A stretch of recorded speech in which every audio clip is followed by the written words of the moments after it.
Good afternoon, everyone. I'm Melanie Escher with the Arizona Telemedicine Program and the Southwest Telehealth Resource Center, and you are joining us today for Changing the Paradigm, Justice in Community Food Systems for Growers, Suppliers, and Consumers. This is part 3. So as I move forward here, those of you that are with the University of Arizona, in Tucson, the faculty residents, we have DEI credit for this session. There is the QR code that you can take a picture of, and there is the URL that I will put in the chat as soon as we're done. And I have another slide at the end with the same information. So I'm just going to continue moving forward, and we'll have this slide up again. And so this is part of our webinar series, Improving Access to Quality Medical Care. And it's brought to you today by Arizona Telemedicine Program, Southwest Telehealth Resource Center, National Reach Coalition, University of Arizona, Mellon Enid Zuckerman College of Public Health, and the Asian Media Access. We respectfully acknowledge the University of Arizona is on the land and territories of Indigenous peoples. Today, Arizona is home to 22 federally recognized tribes, with Tucson being home to the O'odham and the Yaqui. Committed to diversity and inclusion, the university strives to build sustainable relationships with sovereign Native nations and Indigenous communities through education offerings, partnerships, and community service. So again, welcome everybody. Couple of notes and tips here. When you joined, your phone or your computer microphone were muted.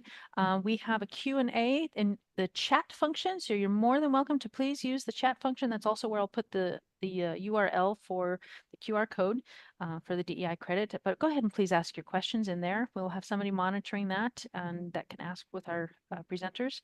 This is being recorded and it will be posted on our website along with the National Reach Coalition website at a later time when everything has been processed.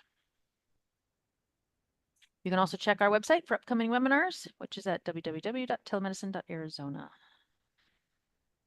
We do happen to have another in this series. The fourth in the series is going to be coming up on September 24th. So be sure to look forward to that. And once we get that registration up and live, I'll actually be sending out a link to everybody that has joined us today. So here's the other DEI credit QR code.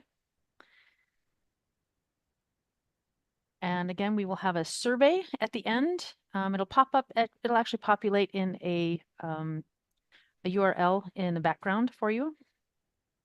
And here's our panelists. I'm going to first introduce Charmaine Ruddock, who is with the National Reach Coalition. Charmaine. Thanks, Melanie. Welcome, everyone. As Melanie indicated, this is a third in our webinar series on food justice, changing the paradigm. But before we start, we must say thanks to our partners, Arizona Telemedicine Program, the Southwest Telehealth Resource Center, and the Mellon Enid Zuckerman College for Public Health. Without them and their support, we would not be able to do this webinar series. So amazing partners they've been to us. This year, the National Reach Coalition marks its 20th anniversary. We came out of the CDC REACH program back in 1999, when CDC first launched the REACH initiative. REACH grantees across the country decided that they needed to come together.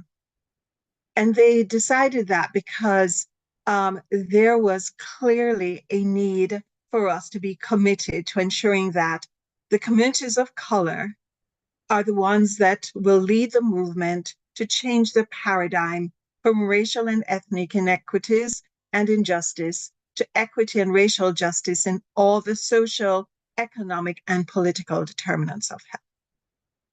And so we are here today, this webinar series looking at food justice.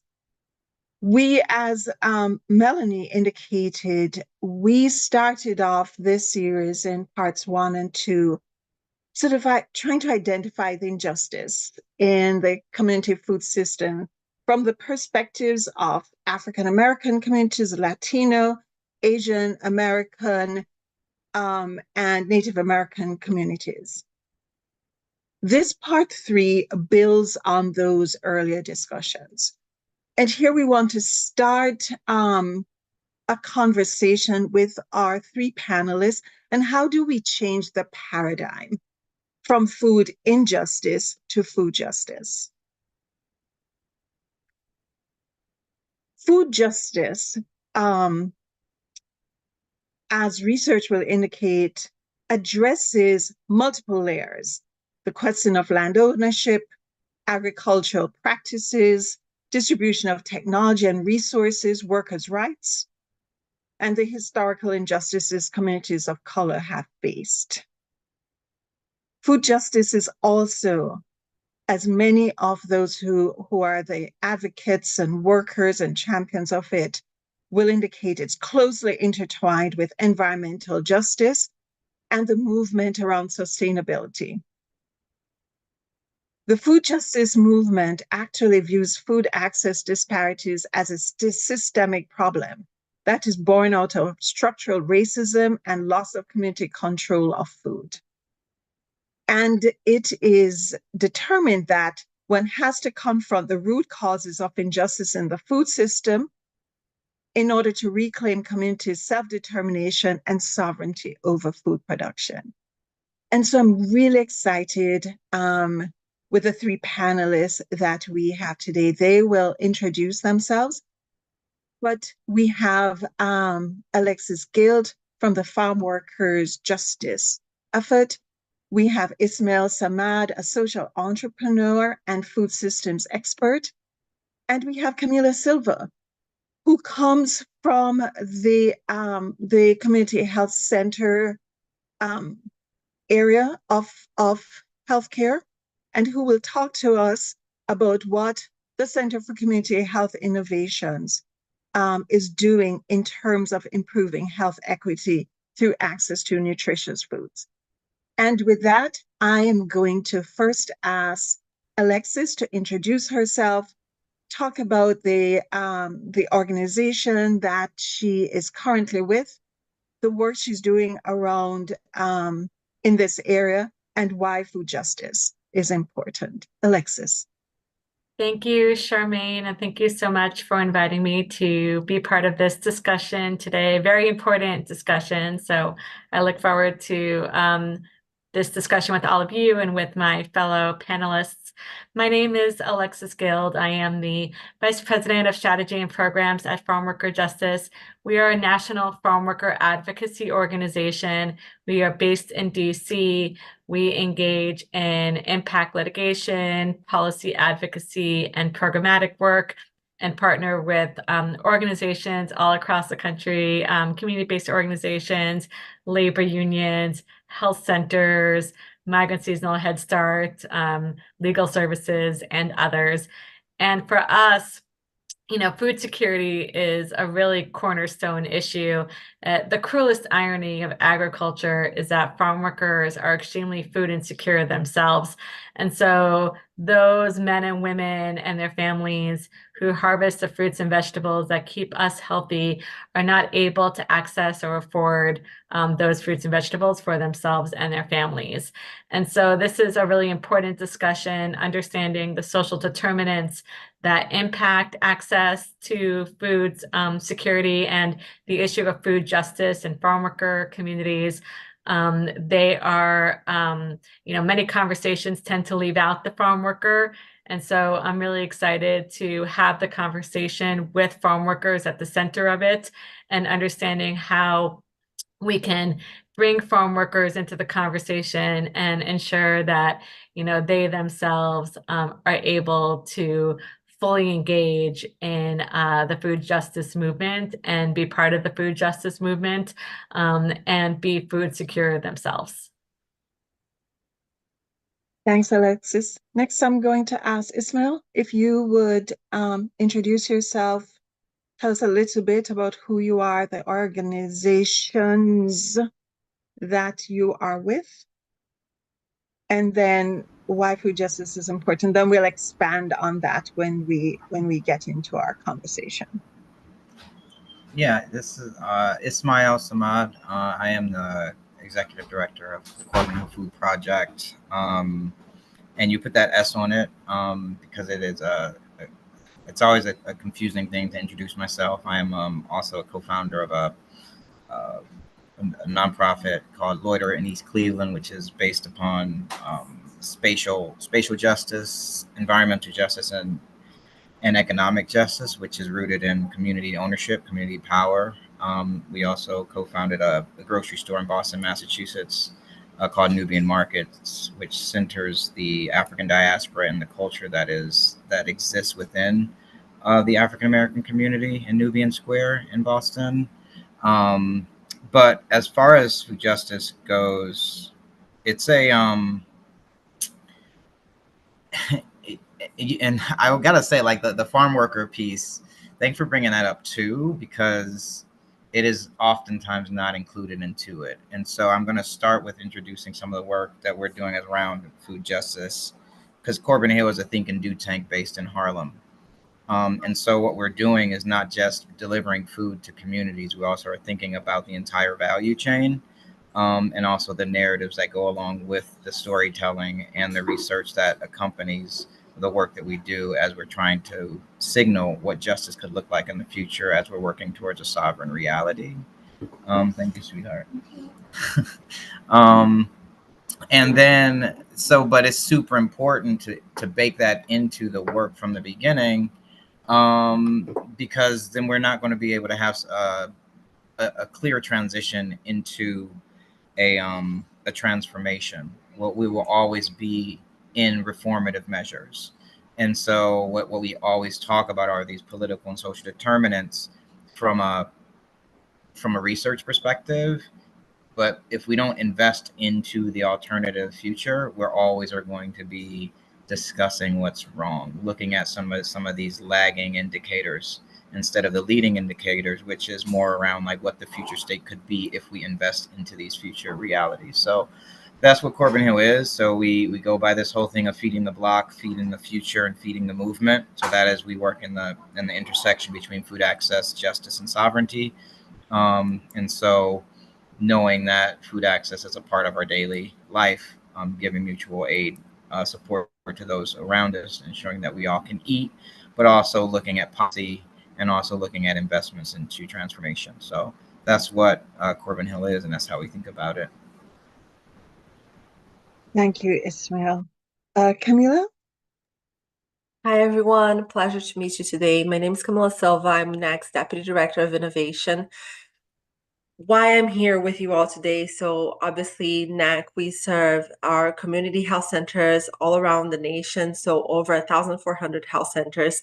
But within NAC, we do have the Center for Community Health Innovation, and that's my wheelhouse.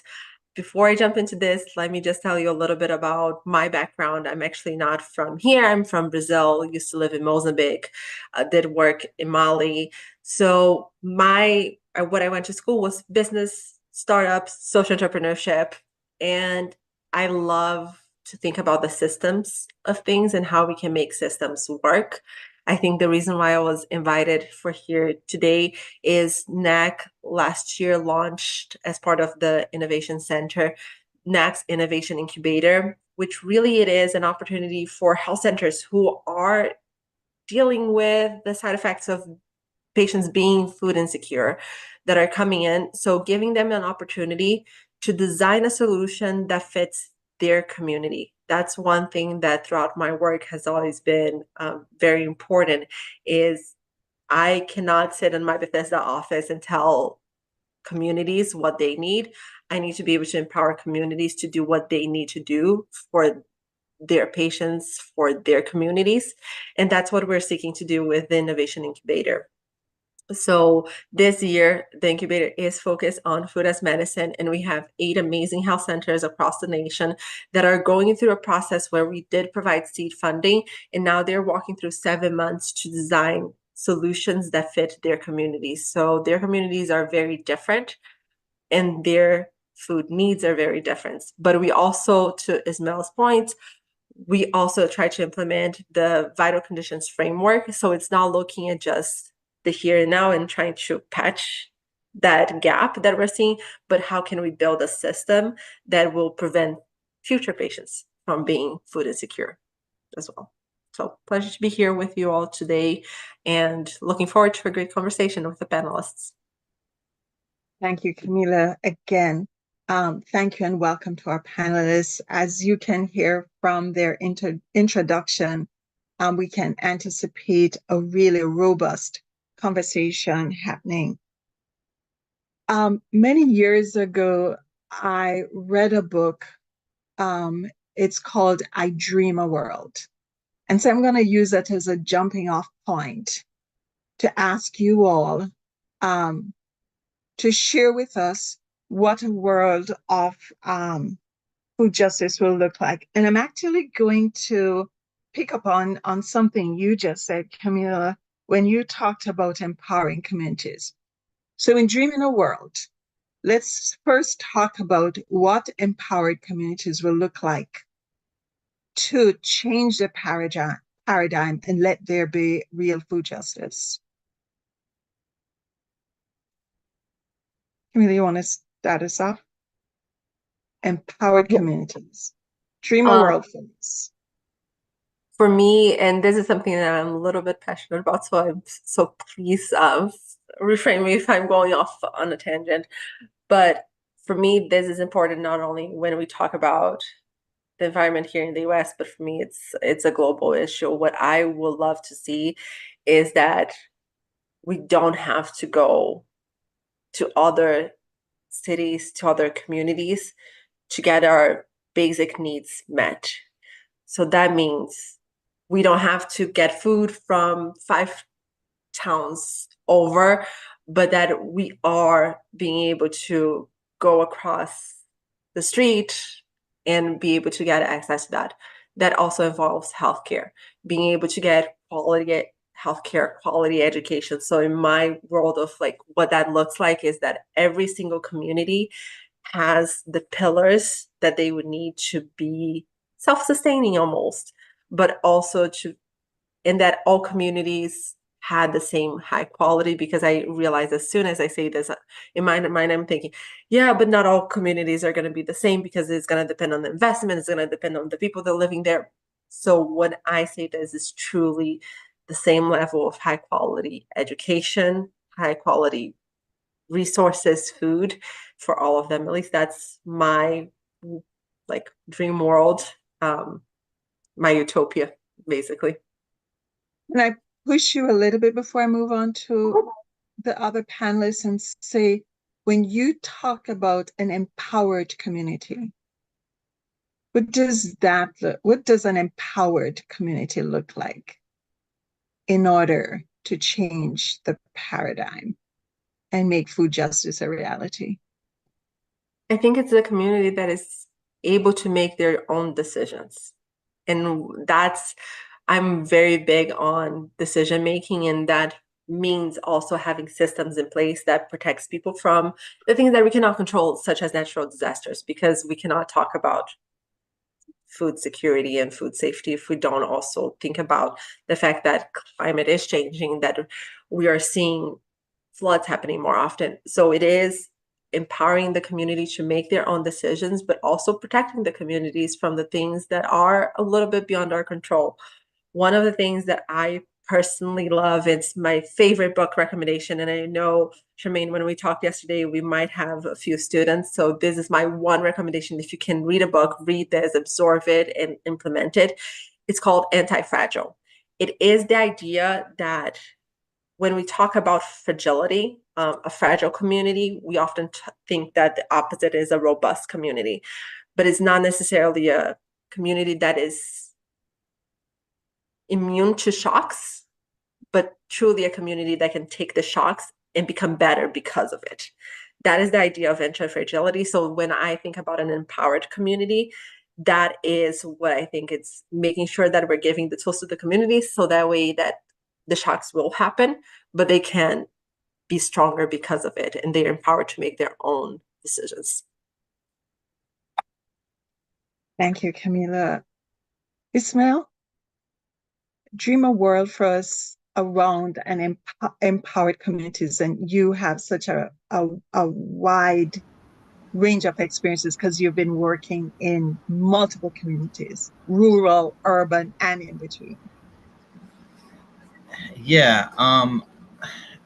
So to be able to dream, you have to be able to have the right to dream, right? So I think the first would be, I just think that there are people who are already privileged to be able to dream a world. And so I think it's shifting that power dynamic first, because the world that is being dreamed up, to Camila's point, is not in our control. And so acknowledging that right from the beginning is the way to even, contemplate or even begin to contemplate, right, that it's possible, because we are all coming into like this work at different, on this sort of continuum. So some people are just beginning to think about it. Some people have thought about it and iterated, like myself, has done a lot of different things and like, oh, cool, I don't know, rural versus urban, how do you connect these dots? So I think it's really being able to enter into a very radically pragmatic conversation about the realities that we all are in, and then being able to contextualize it in appropriate ways to where we're not arguing about the realities, we just are acknowledging them. And I think the world starts off by being by shifting into what I'm dreaming about is we can actually have real conversations, and there's political will in place to actually acknowledge that the power needs to shift, and that if we can't acknowledge that, man, it just becomes very difficult for me to like even begin to dream. It's like I'm getting woken up. Like, so, but if I'm forced to be able to have to dream about something, it would be based upon the premise that we all are working together towards a common goal, that we actually acknowledge that we are in a domestic humanitarian crisis in this country, and it affects, all of us, right? Urban, rural, black, white, doesn't really matter, because the weaponization of the food system, as it's deployed on these different communities, really is just filling up our healthcare system with very preventable cases. And so it would be, man, we've got no plastics, we've got workers who are getting paid, we've got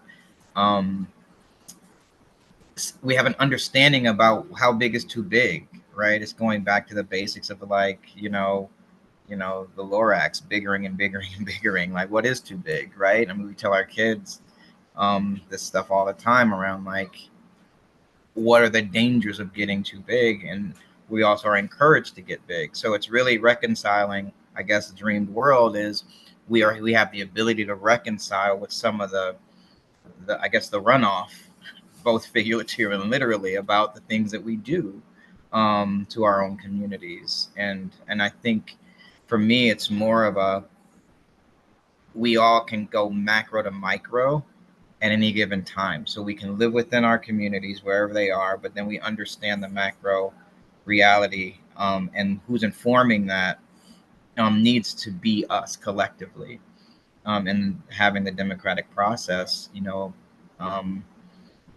really inform what community needs are.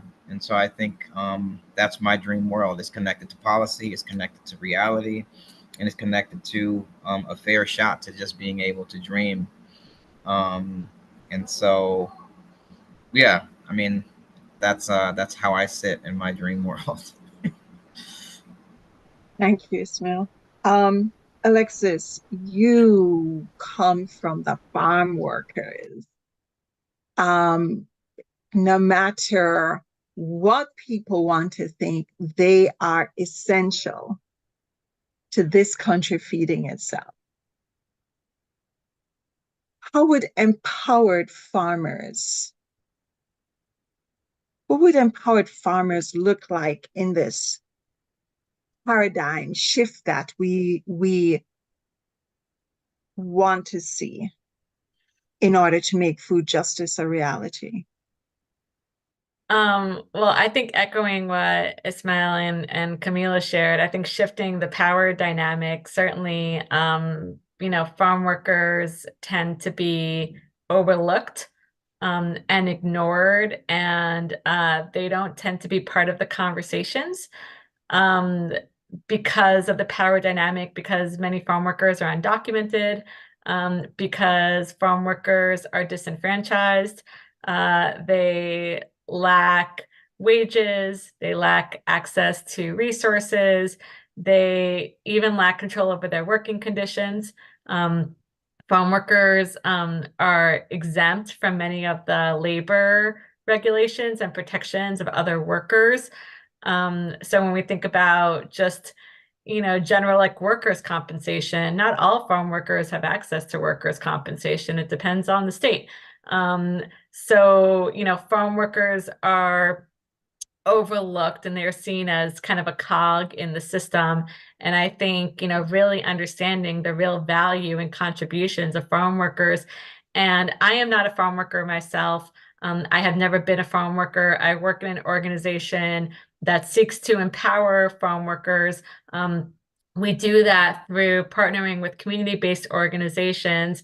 And I think really shifting that power to the communities, ensuring that workers are engaged in policy conversations, that they're engaged in workplace conversations, that they are able to have a say over their working environment, that if it's too hot outside, that they don't feel fearful about, continuing to work. They don't feel fearful about taking a break and drinking some water and seeking shade because they worry about consequences related to wages, consequences related to employer retaliation, consequences related to, potential deportation.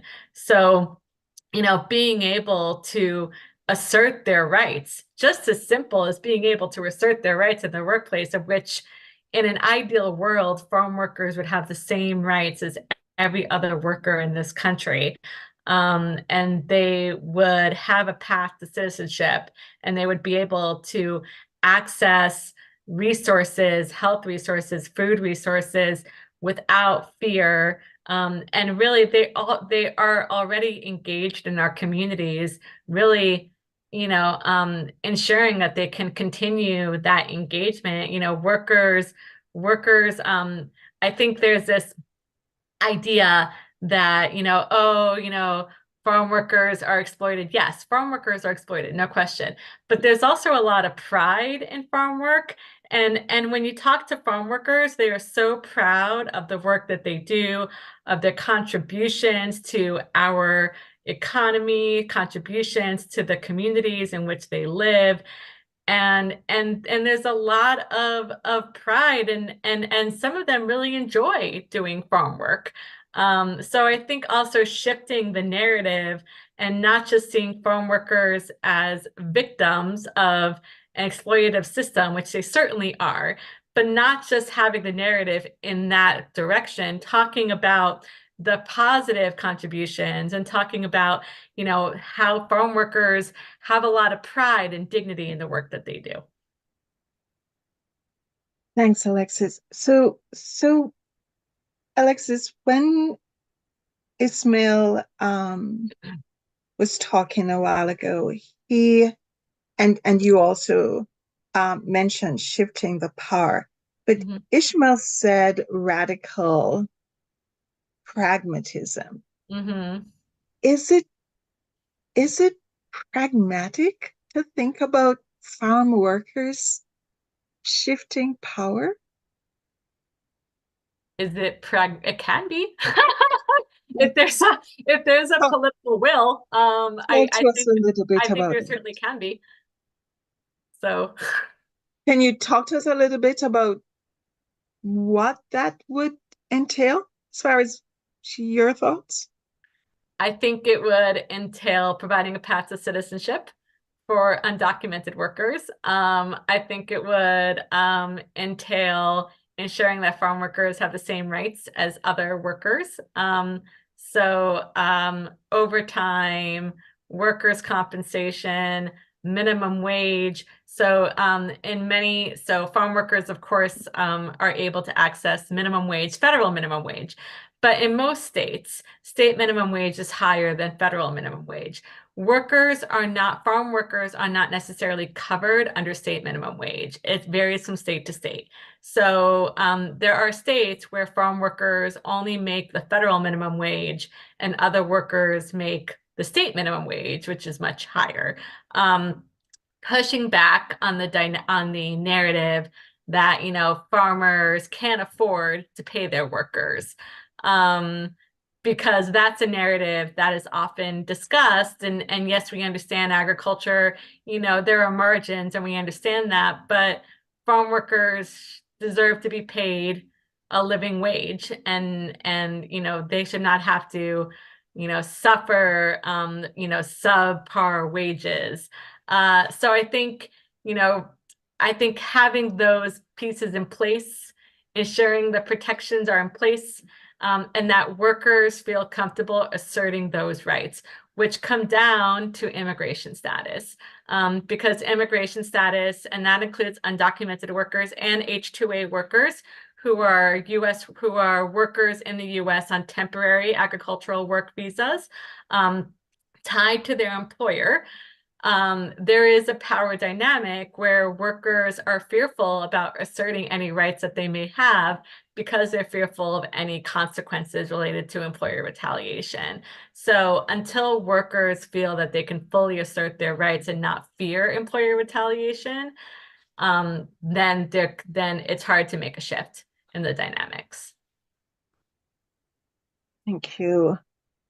I want to throw out a question, and whoever wants to kick it off, please do so. What are the structural factors that will need to be considered in order to get us on the road to food justice? I just want to name that, man.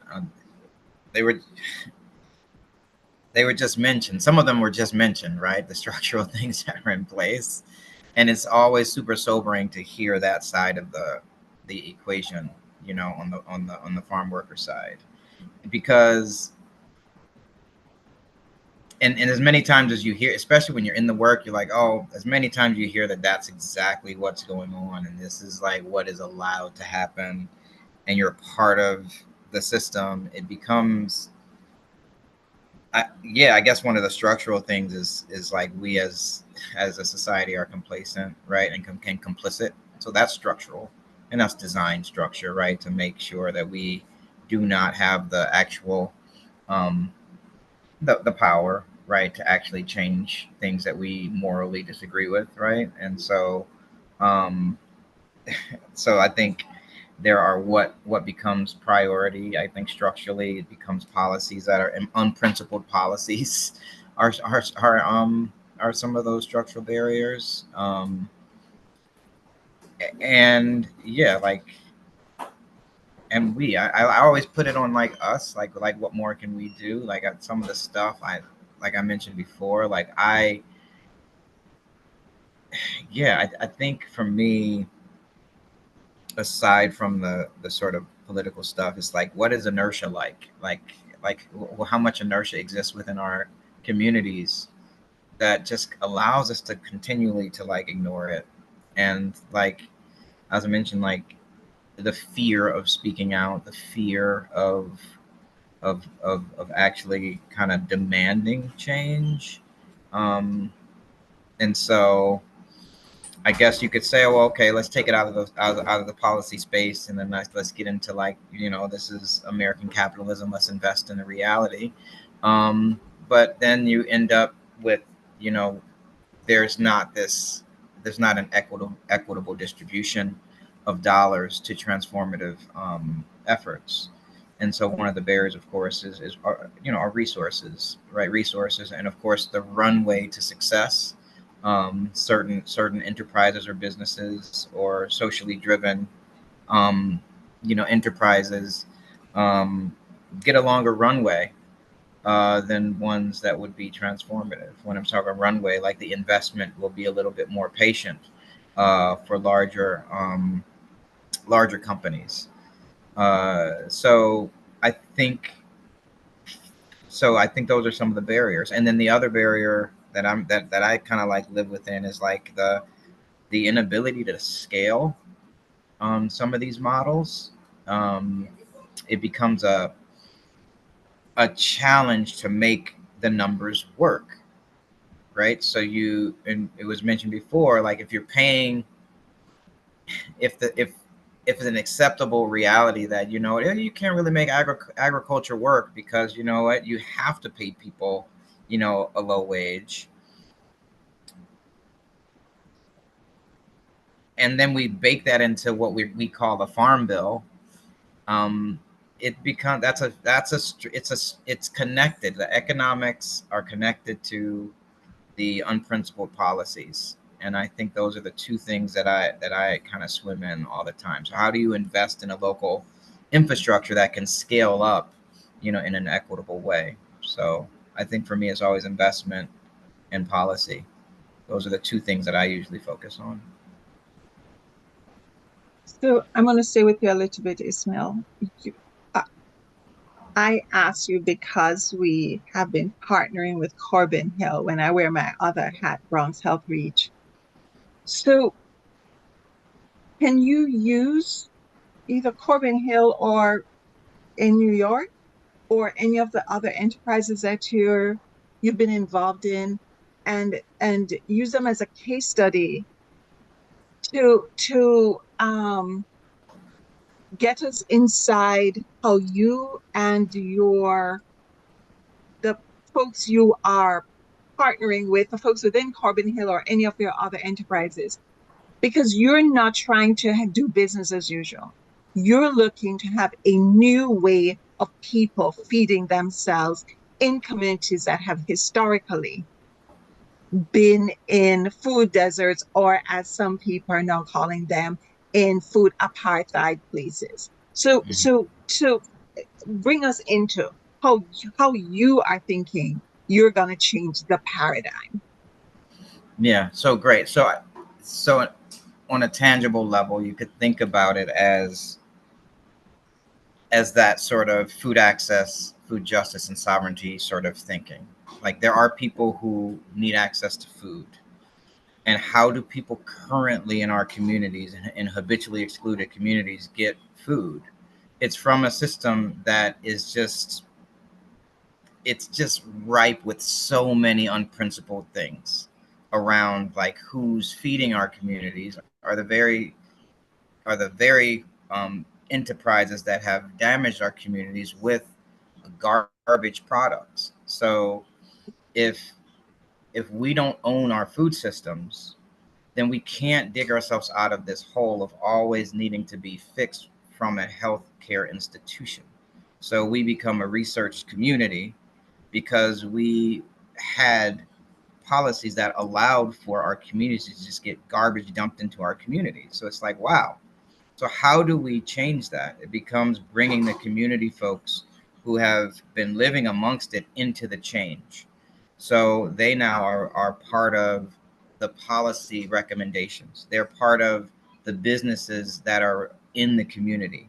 They now are part of the I want to source differently because I understand if I were to source from someone who's not, if I was to source from a non-local source, I'm now contributing to the problem. And then when I scale up, I'm no longer putting my money or investing my money into this more smaller local supply chain.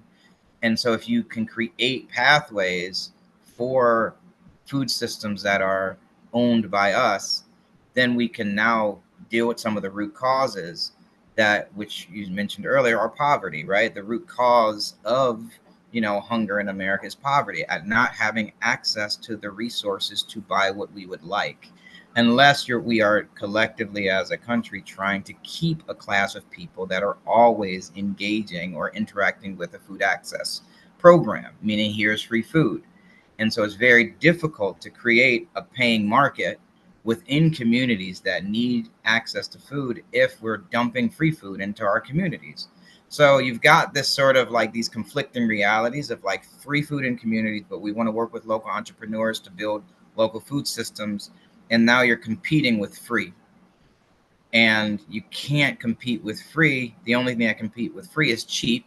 And what's cheap is the very thing that keeps people from actually living healthier lives, and that is the weaponized food system of salt, fat, and sugar, which of course is connected to the policies, that is connected to the sort of farm bill reality. So it's education. So we have a youth supper club that we're working to teach the food system with. We've got the Food as Medicine that is forward contracting with Black growers from New York State.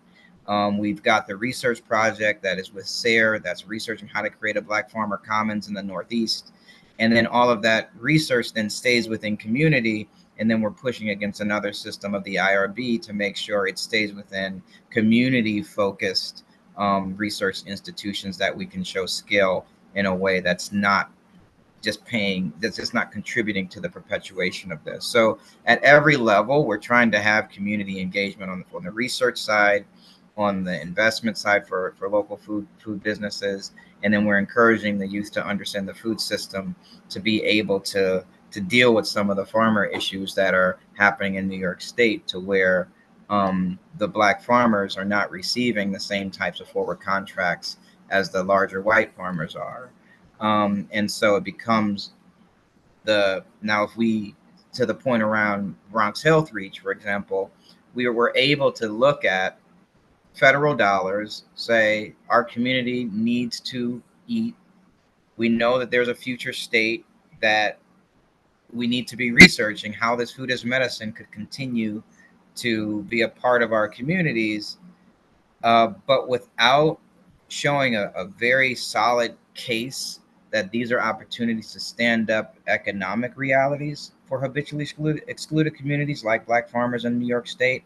Then we cannot get out of the cycle of accommodating poverty all along the value chain. And so all the systems become a mechanism to accommodate poverty, either from the grower side or to the consumer side, because growers can't crack into the market, and the eaters can't afford to pay for the food. So we've got to create an alternative food system, and so you can leverage partners like anchor institutions to be able to forward contract large amounts, and then you have to give technical assistance for the farmers to be able to get ready to actually achieve those contracts. And so then you look at, that's another. So the more you pull the string, the more you'll start to see, like, wow, at every single one of the levels of the value chain, there's some policy or some sort of intervention or some barrier that needs to be discussed in a very real way, and a conversation of who holds the power and how do we shift it. And so either for the growing side or the consumption side. So, Camila, I want to pull you into this conversation because you heard Ismail mention a number of times food as medicine. And I think of the agency you come from, it's community health centers. What's the role of community health centers in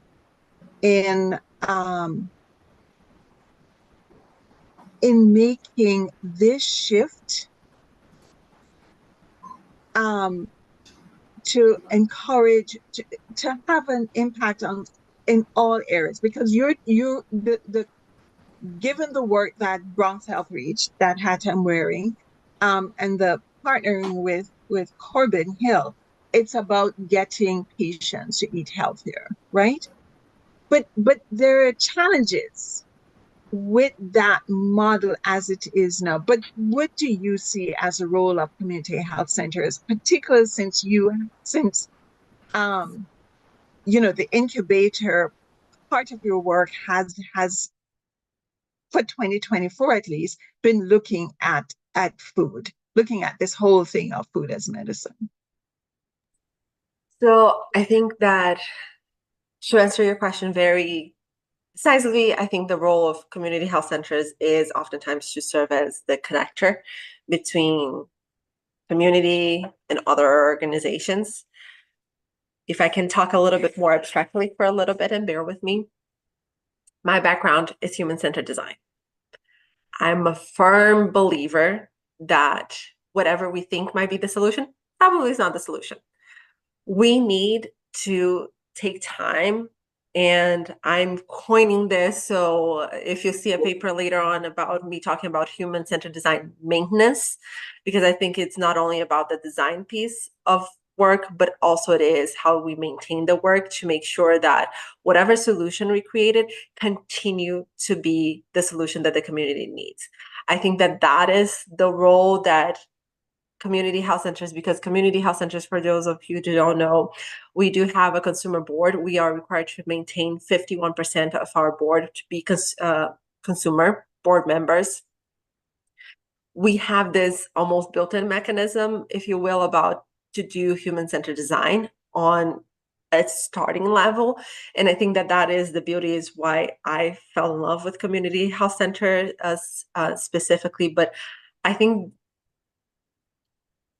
this role is what I think is the role of every single community-based organization, is taking the time to actually design for the people and taking time to hear what they want.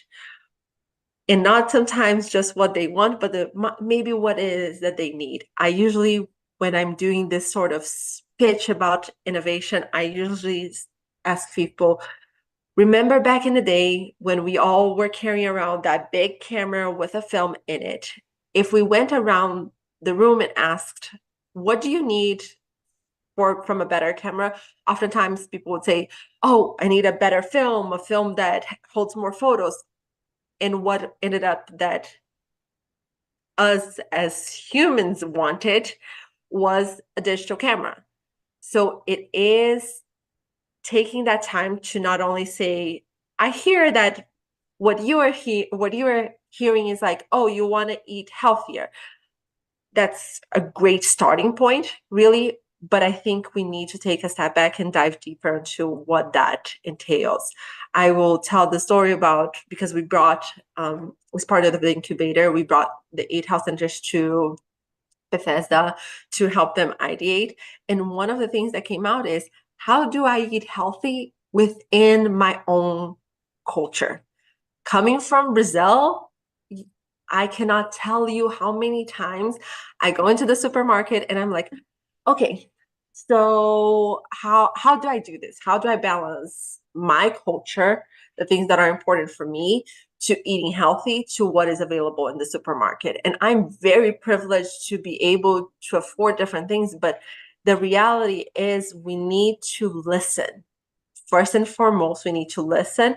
And maybe what we design is good for a good 3 years, and maybe we're going to have to redesign after 3 years to make sure we're maintaining a design that our communities need. And I think it goes back to what Ismail was saying and what Alexis was saying. We need to empower the community to tell us what they need, and we need to not impose on them what we believe they need. We need to be able to listen and empower them and make sure we're lifting up those voices as well. Because as Ismail was talking about the system, this system is only possible because of each one of us as well. I'm very big believer in, but we need to do what we need to do to make sure we're creating a different system. And that is very much lifting up the voices of those impacted by it. Thank you. Alexis, I saw you nodding as Camila was talking. I don't know if you wanted to add anything, share your thoughts as you seem to be nodding quite vigorously. Yes, because I think that she is absolutely correct. Especially when you were talking about foods that are appropriate for the community. And sometimes there's a one-size-fits-all approach, but that doesn't work. And I'm sure, Ismail, given your work with Nubian markets, you certainly kind of understand. And I'm sure, I would imagine that's the mission of this supermarket. It's part of the challenge is, in rural communities where farm workers are, there's not access really to grocery stores. They tend to live in food deserts. But like food banks, if they go to food banks, if they have access to food banks, they don't have necessarily the culturally appropriate foods for the communities that they're serving. And they also don't tend to communicate with the communities in the languages that the communities actually speak. And so that creates a disconnect between the community and the resources in the community that are there to provide food, provide healthcare, provide, other types of services. We do a lot of work with migrant health centers. The migrant health centers are health centers that serve farm workers specifically. They are really wonderful in the sense of they're really at the forefront of doing outreach, community outreach, bringing healthcare to the workers through mobile clinics, having promotores de salud, community health workers on staff, in order to provide education to workers and families and community members. But the real challenge is you can say, oh yeah, you have diabetes, you should buy this or do XYZ. Do they have refrigeration? They may not. Do they have access to the fruits and vegetables? Maybe not.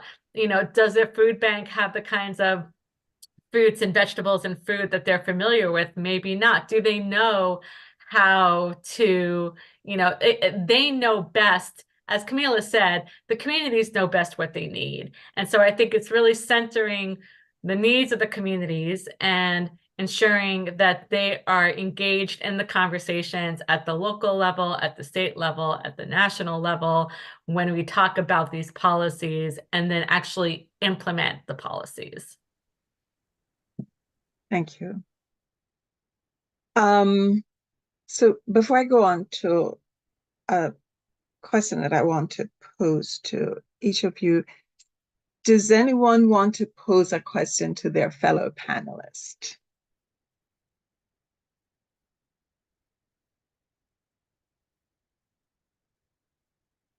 Maybe while you're thinking about it, because I don't see anybody saying, yeah, I want to do it. Oh, Camila, oh, Alexis, do you? Not yet. Okay, so I'm going to pose my question to you guys, and then you guys can think if you want to, some conversation you want to have with each other. Partners. Who do we need to partner with? Because we're talking about communities who, in many instances, think they don't have the power or recognize that for that power shift to happen, they need to partner with folks who would consider themselves as allies in this movement to shift power that would allow for food justice to become a reality. Who are we? Who are you partnering with? Or who are you thinking that kind of partner, that type of partner will be essential for this paradigm shift to happen? For the power dynamics to change.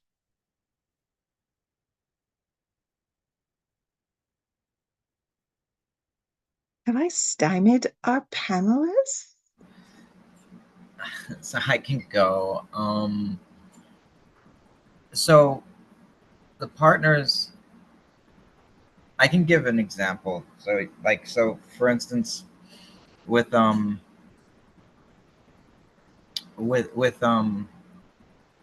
Medical Center, for example, Boston Medical Center serves our communities, right? They are in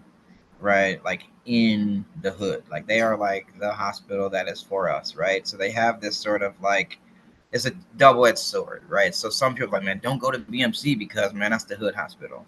Other folks would be like, you know what? No, go to BMC because they get us, right? So this is two things, right? So this is not this some, and so we have to be realistic about, but at the same time, their proximity allows for the physicians and everyone that's there to really get to know the realities in the community, right? And it kind of like informs some of their movement. And so when we were first beginning to do some, I was at the time I was working for a food business incubator in Boston. I was running programs there, and we were trying to like figure out pathways for the for the food service company that's within this sort of community anchor to buy, local foods that was produced by, women, immigrant, Black and brown folks, that we were kind of like incubating in this food business kitchen. To get the scale that we needed, Boston Medical Center was trying to make this happen. But there's a barrier there because the food service companies have their own agenda, and they are within this sort of like anchor institution reality. And so we started to say, well, there's really no way for us to scale this thing up because the food service has its own agenda, and they're within this sort of larger sort of like system that they're contracted by the hospital. So the power is within the contract. There's so much power that lives within the contracts that CEOs across the country are like, kind of like navigating. But at the same time, we still have the relationships with the folks who are identifying, we can't do that. Can we do this? They, of course, they have a rooftop garden. So they're growing food right there. They've got a teaching kitchen. They've got a culinary medicine programs. They also have a food pantry that's within the hospital. And so now it becomes this question around, they also have an investment fund that they were looking to continue to do their work. And they said, well, what do we do with this money? We want to not just invest in the social determinants of health around like housing, and we want to make markets, right? How do we really create an entire community around, our ability to leverage our power, to your point around shifting power? And of course you think about the capital stack, how do you bring in all the money to make these things work? Some of the asks from some of the other funders were to say, all right, it needs to be affordable. Boston Medical Center was saying, well, we already have food access covered. We have a pantry, right? The communities that we serve are not a monolith, right? And not everybody needs it to be like, And so, because if not, then we don't really get the diversity within the community that actually exists. And then you have people leave and you continue the leakage. Then leakage happens, and then you have some Black folks who are like, I fine, that's cute, but I don't need free food, and I also don't want it to just be cheap. I want it to be convivial. I want it to like really speak to my culture, and I want to have some dignity and pride when I walk in. And you know what? I will drive my neighbor down to the pantry, and I'll take my mother to experience, some culinary medicine programs at the hospital. Now you're building an entire ecosystem, because diverse communities that have a lot of different assets are really what we're trying to build. You don't need just the entire area to be like, that's where poor people live, that's where wealthy people live, that's where middle class. You need diversity. And so they're looking at, this is a critical conversation around the commerce, like you're talking about, how do you shift power? They looked at the studies around wealthier communities are just healthier communities. And so if that's the case, how do you create wealthier communities? You invest in businesses that are owned by the people that we've been kind of like admitting into our hospitals, and then just kind of like fixing, admit and fix, admit, fix, admit, fix, sending them back out to conditions that is going to be predictable for them that can keep coming back to the hospital. So we have these real deep conversations with folks from all the way at the top of the hospital to pediatricians to emergency room doctors, and they helped us actually secure the funds to get Nubian markets off the ground, to speak to the cultural needs of the community, to say, well, the African diaspora needs to be represented because that's what lives within the community. And we will then see if the community will prioritize culture and pony up the dollars to actually spend for it. It doesn't have to be free. And so what you've got is people will invest in, we will invest in our culture. We invest in things that we care about, right? Be it music, clothes, food, things that are near and dear to us. We do actually spend our money on. We do not need everything to be free. And we already have a subsidy that's built in with WIC and EBT. And now you say, well, what about people who are attached to food as medicine? Now you can be able to take vouchers for them to come into the grocery store that the medical center is writing for us to go. Now you've got this entire reality. You got people who are getting like subsidized food, people who are paying out of their pocket, and then us, the operators, can put craft garbage food on the bottom shelf And then we can prioritize like our locally made products, putting it exactly where it's front and center for us to grab Hillside Harvest and Happy African Gourmet, all the different spices that are made by the some 100 different black and brown producers that we buy from. So now you've got a completely different shopping experience. And people are like, well, where's the freaking Hellman's mayonnaise? Well, I don't know. I think it's like down on the bottom level, instead of getting something that's made by our partners in New York State who are making like black producers who are making aioli from eggs that are grown on the farm, that raised on the farm. So now it may be more expensive, and you have to have people to work for finding the cheaper option, but then you can educate at the consumer level. So that's the sort of ecosystem that you can build when you have a critical partner that's looking at the entire community and not looking at us as just like a group of patients that need to be like researched or a monolithic reality. Mm-hmm. Others want to jump in and talk about partners, Camila?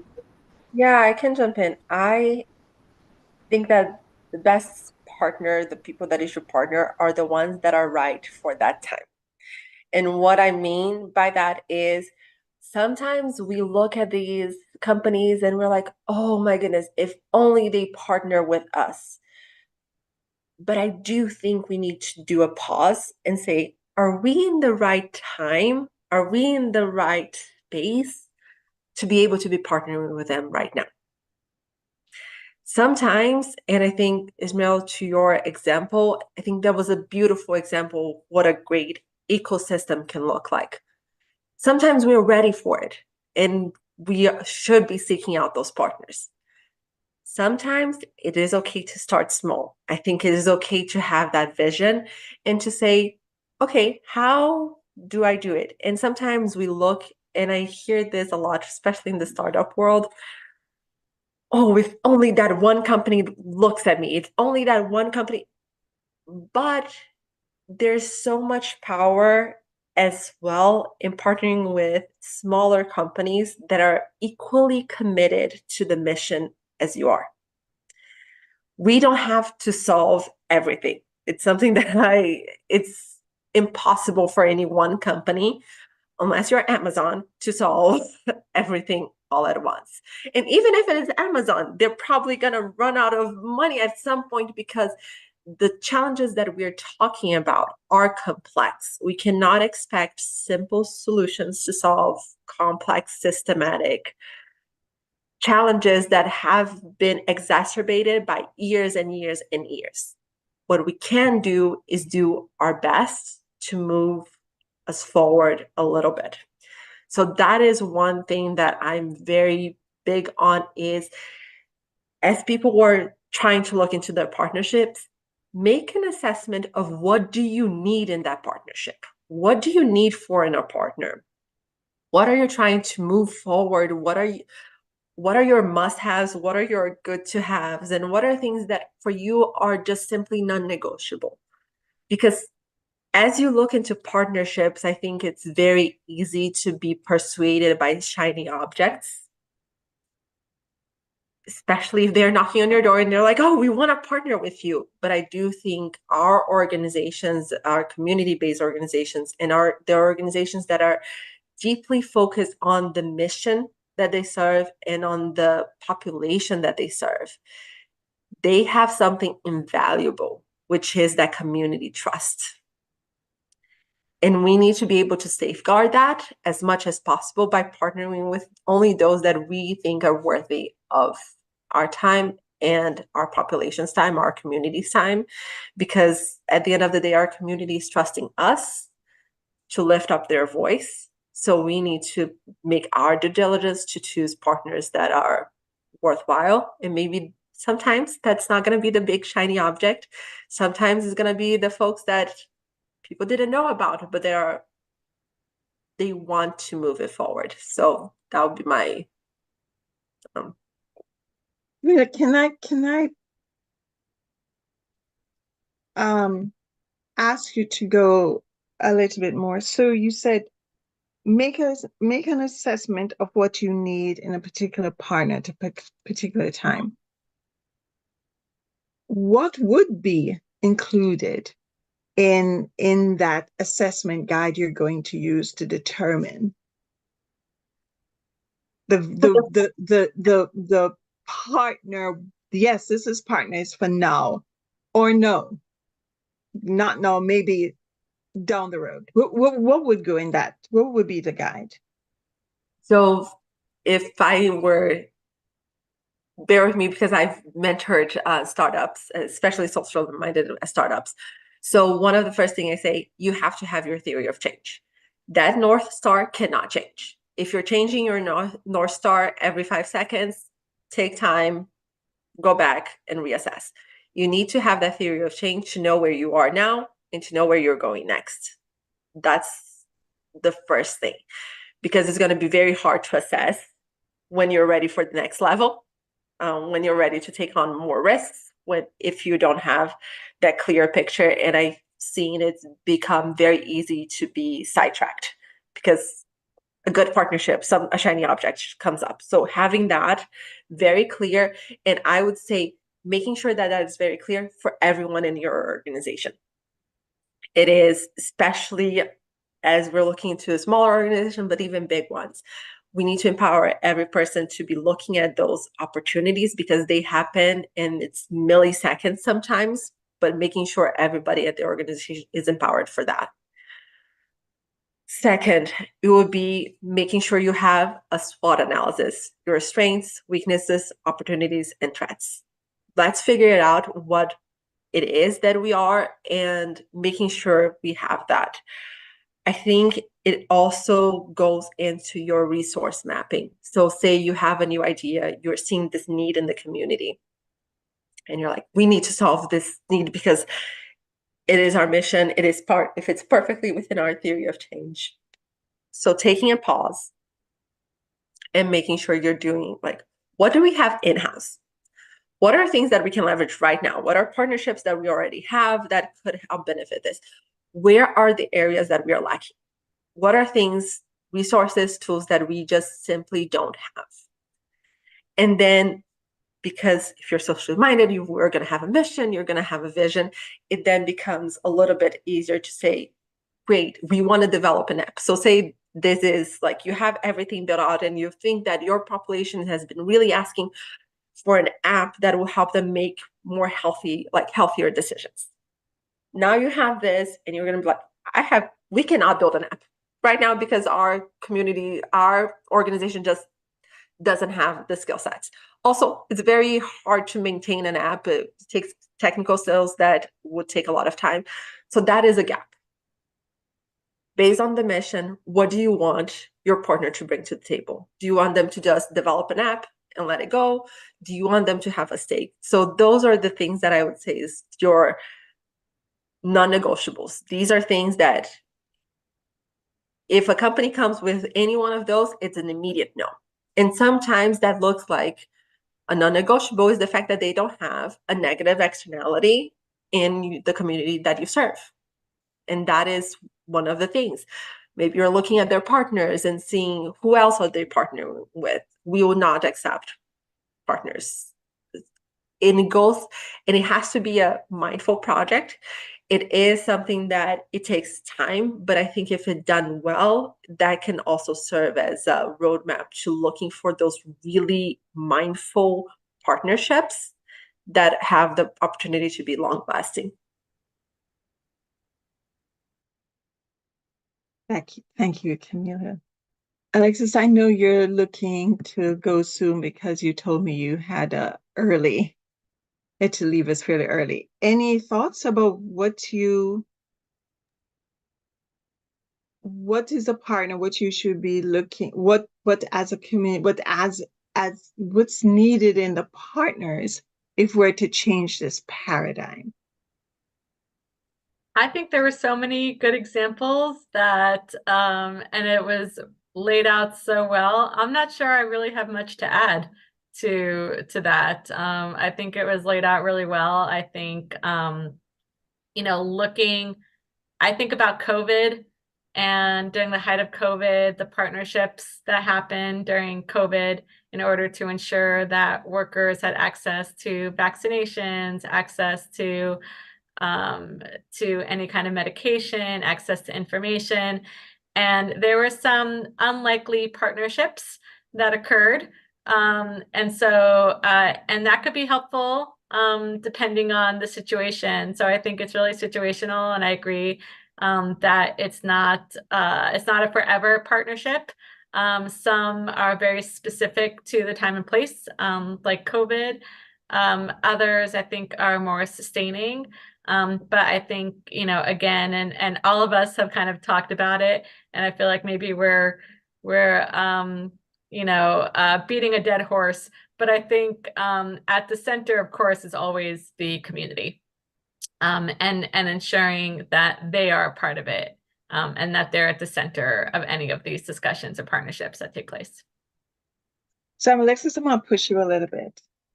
In many of the points you made earlier, you talked about the kind of policies that will be critical to change the situations for the farm workers. To make that happen, what kind of partner is necessary?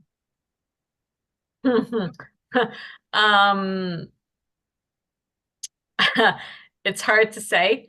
I mean, really, the grower lobby is extremely strong, and the agribusiness lobby is extremely strong, and I think it's really hard to have any meaningful change if there is opposition from agribusiness. However, I don't think we should compromise necessarily. I mean, compromise is important. And when it comes to pragmatically getting policy accomplished, compromise is necessary, but compromise up to a point. And I think, it's okay to compromise. It's important to compromise, but you can't compromise everything away. And so I think it's that balance. And I think it's understanding you won't get everything, but there is compromise available. And so working towards that compromise, but not compromising so much that you lose kind of the essential win of the policy. I know that's very abstract, but I think that's as eloquently as I can state it. For the two groups that you mentioned, Alexis, the grower lobby and the agri-producers lobby, as you were talking, I thought, well, who would counter that? And I'm thinking, well, what about an elected official as a partner? Yes, and there are great elected officials who have been really strong advocates for workers. This administration has been very pro-worker, and has certainly put in place, policies to advance worker protections. One example being the heat regulation that OSHA recently published as a proposed regulation, which has been something that, advocates have been working towards for decades. And so, yes, there are those champions, and those champions are important. And I think those champions would not be champions if it weren't for the power of the people in the community who are pushing these elected officials and these administration officials to put forth good policies that better their lives.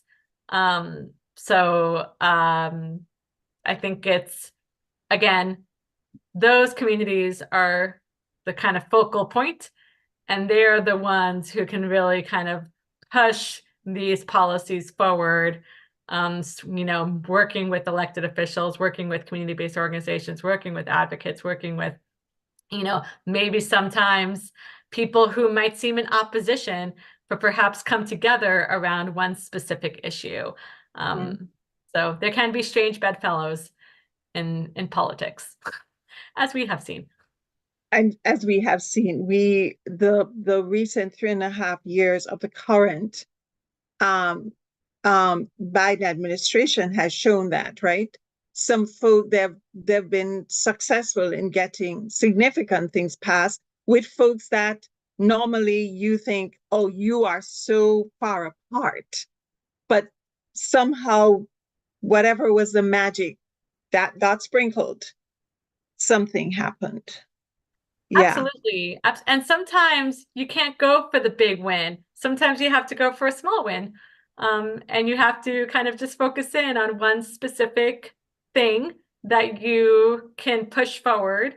In the farm worker world, change is slow. Change is very slow. And if you have seen Harvest of Shame, which is a very famous, Murrow documentary from the 1960s, conditions haven't really changed that much from that documentary, unfortunately. Farm workers didn't actually earn minimum wage until the 70s. So it's a long road, and change comes very incrementally. But those increments are important. And so I think it's understanding what are the big wins, what are the small wins, what can get done now, what are the priorities now, how can we build on those priorities, build on those successes, and continue to work to create a more just and equitable system. Thanks, Alexis. So as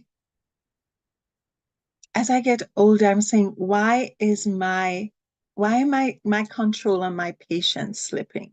Maybe it's because I feel the urgency of now.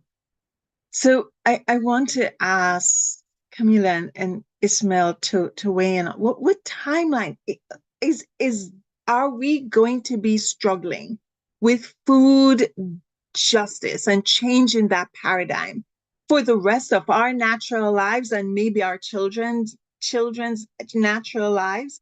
Like, what's the timeline we're looking at? Ismail, you're smiling because you're like, I don't know why she's impatient. I don't even know why Charmaine is asking this question. Come on, girl, get a reality check. But I'm gonna put it out there for the rest of you. Because Alexis, as Alexis talk, I'm like, Alexis is right, but sweet Lord, how long do we have to wait for this change to start coming?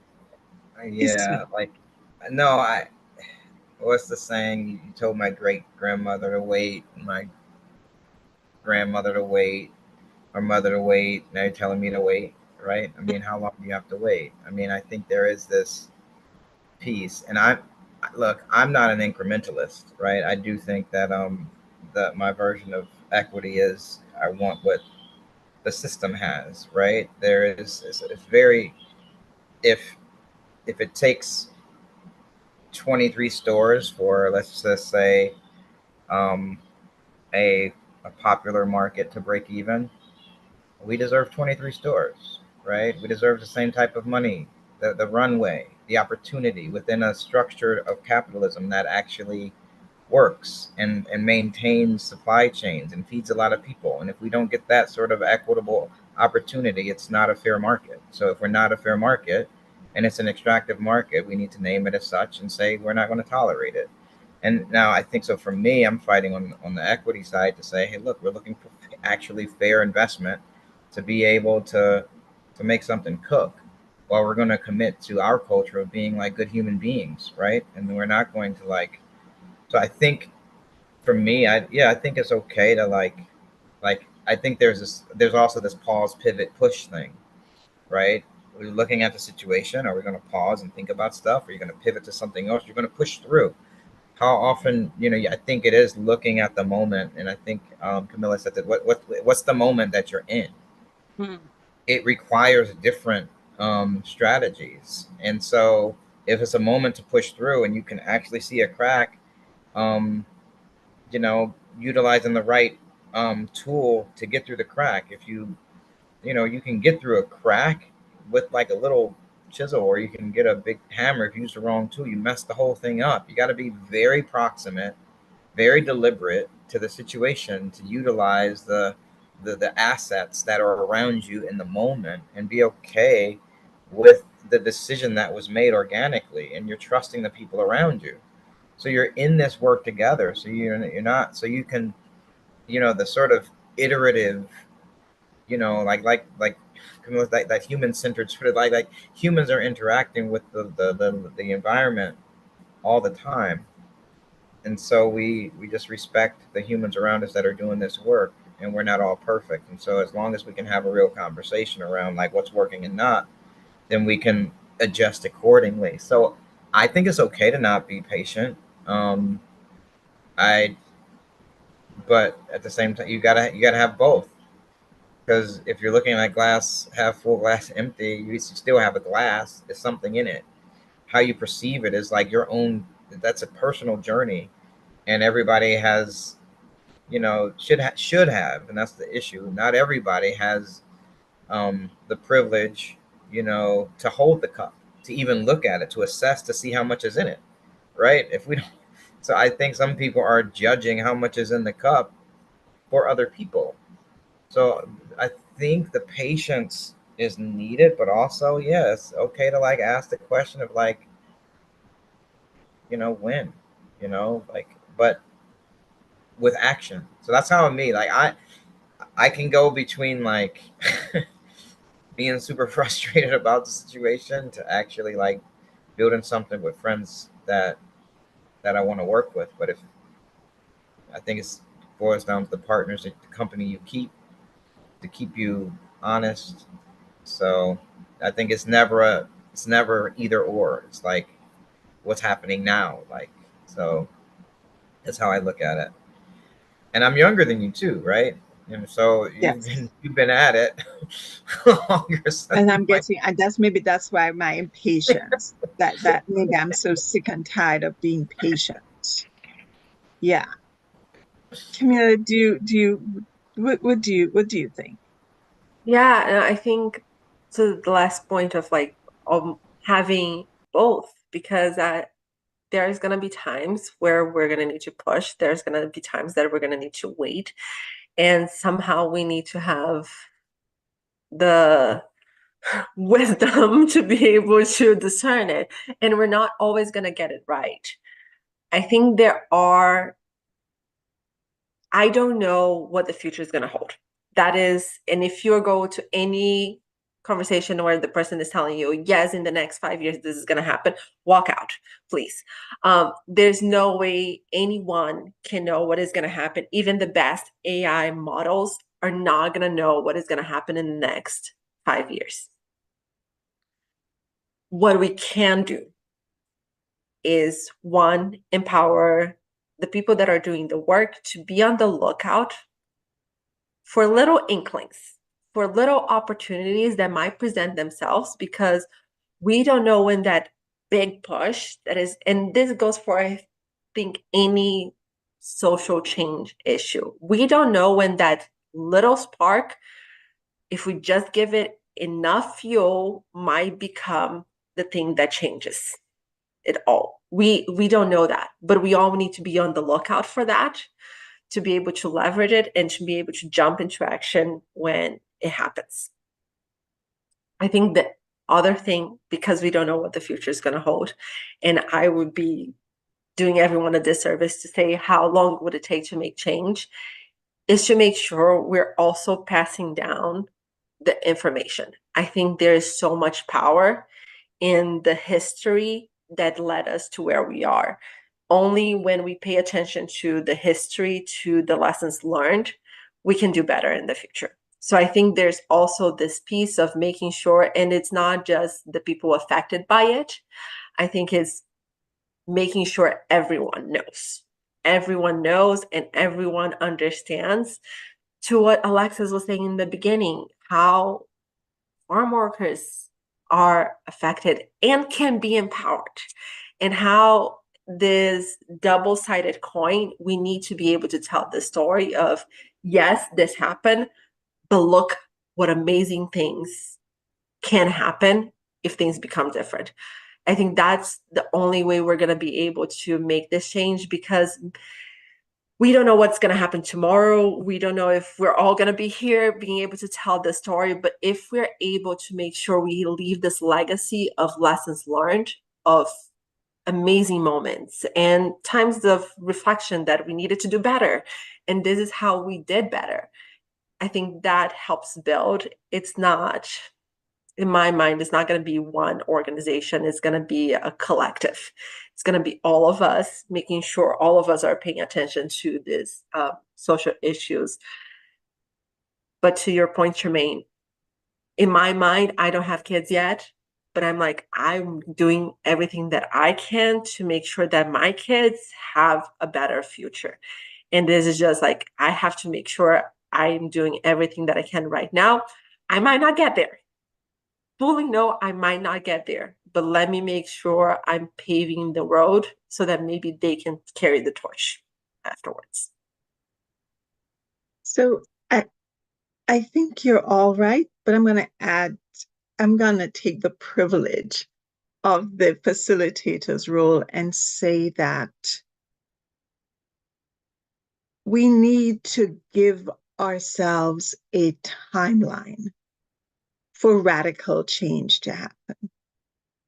We need to be pushing the forces that are either allies or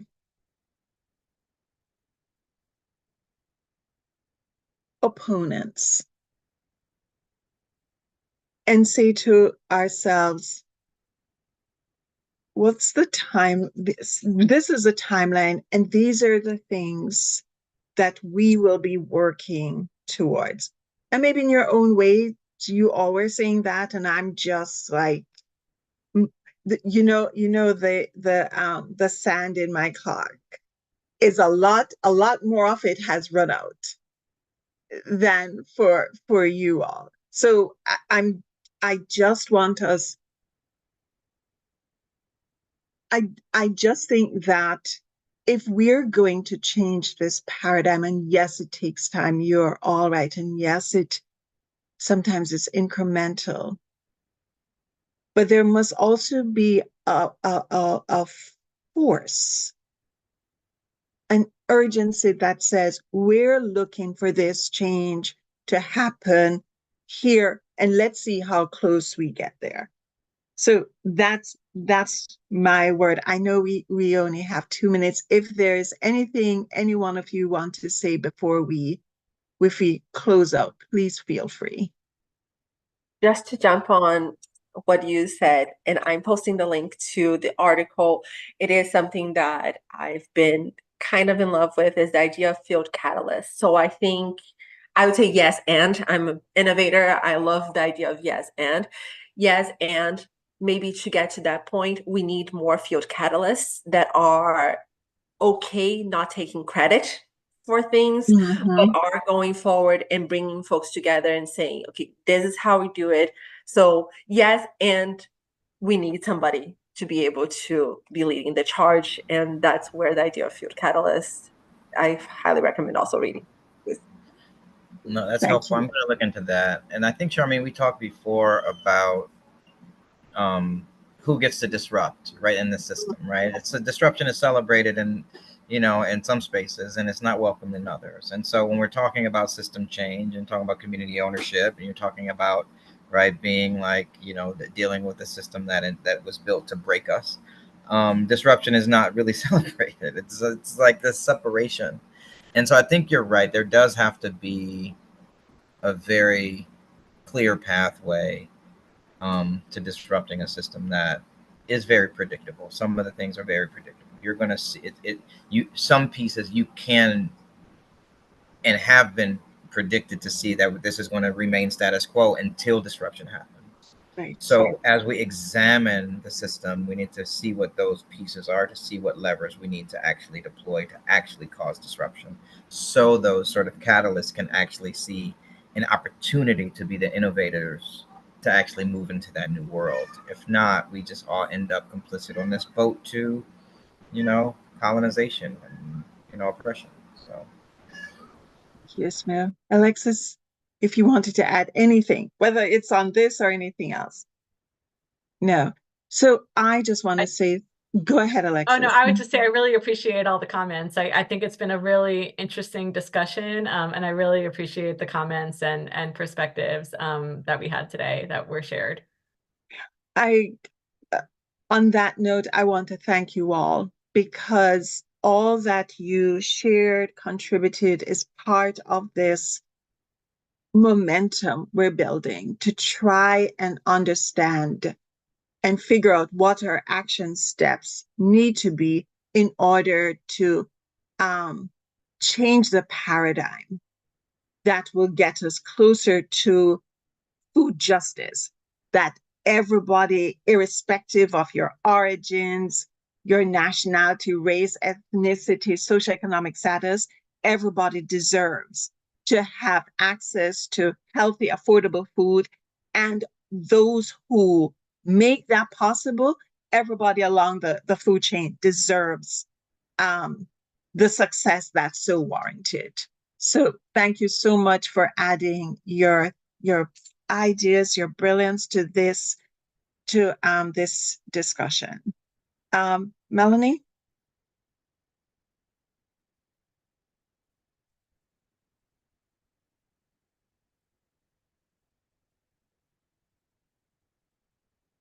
I know Melanie usually comes back, reminds people. She may have stepped away. So I'm going to take it on. Melanie usually reminds us to, thank you, Angie, to fill out the survey in the presentation, in the PowerPoint that she had when she first started. Chris, can you bring up that thing quickly? Oh, there you go, Melanie.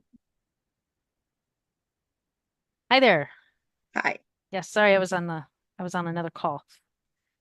So yes, we're talking about our next session that's coming up. And the survey that usually remind people, Yes. Melanie. So the evaluation should be popped up behind your screen. And I will also send it out in a thank you email to everybody that joined us today. And remember, our next session is September 24th. Right. And once that registration is up and alive, we will get that out to everybody that has attended today or registered. And looks like we have another series coming up in the fall. More information to come on that in the future. Yes, we definitely do. So again, panelists, thank you all. Those who attended, thank you for being part of this conversation as you listened into this really great panel of folks share their thoughts and ideas about how we change that paradigm, how we shift it. Melanie and Chris, as always, thank you. You make this possible, and we appreciate all your help with this. And also thank you to the other NRC board members who are doing amazing work making these things happen. And a special thank you to Michael Johnson, who is really working very hard behind the scenes for all of this. So thank you all. Have a great rest of the summer. We will see you back September 24th when we have the fourth, we think the last of this webinar series. We originally thought it was going to be 2, but we had so much information to talk about. I know. 3, and then we went to 4. It's been an absolute pleasure working with the NRC and all of our presenters and hearing these stories and hearing what's going on. It's awesome. I really appreciate it. So thank you everybody for joining us. Thank you all. Take care of yourselves. Bye. Bye.